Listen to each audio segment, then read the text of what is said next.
You know those recipes that say ready in 15 minutes, but somehow it always takes me 30. Hey, I'm Jack from Hephais. The truth is, whether you are cooking at home or in a restaurant, cooking time isn't the problem. What really takes time is the prep.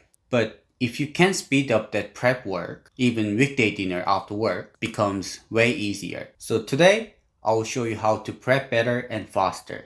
Starting with the absolute basic. Let's start with how to hold the knife. Place your thumb and index finger near the top of the blade, right where the blade meets the handle. This is called the pinch grip. It gives you more control and makes your cuts more stable. But for smaller knives like slicer or petty knives, you might rest your index finger on the spine because the blade is too narrow for a full grip. Now, let's get into cutting. The first style is rocking motion. You keep the tip of the knife on the board and rock it back and forth. This style feels stable and easy to learn, a good starting point. But it doesn't work great with all ingredients. It can press down on softer items. If you like this style, a curved French style blade with a high tip and some weight near the handle works best. But these days, many people use Japanese style gyuto knives, which are more versatile. Next is the push cut. You push the knife forward through the foot using the full edge. You don't need much force and the cut comes out clean. It takes a bit more control than rocking. Straight blade can work, but if you are just starting, a gentle curve like gyuto or kritsuke is easier. And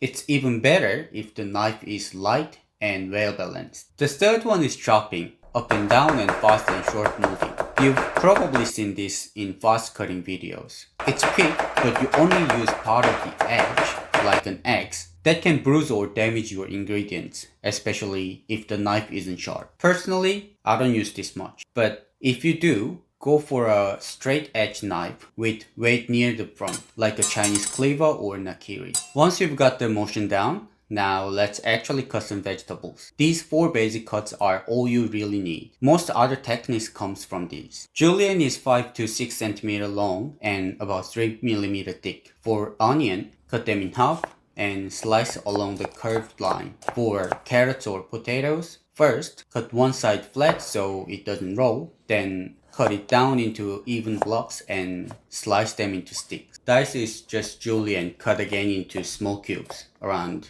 3 to 5 millimeters. Fine julienne is like a julienne but thinner, around 1 to 2 millimeter strips. And fine dice, that's just fine julienne chopped again into tiny cubes. Not so hard.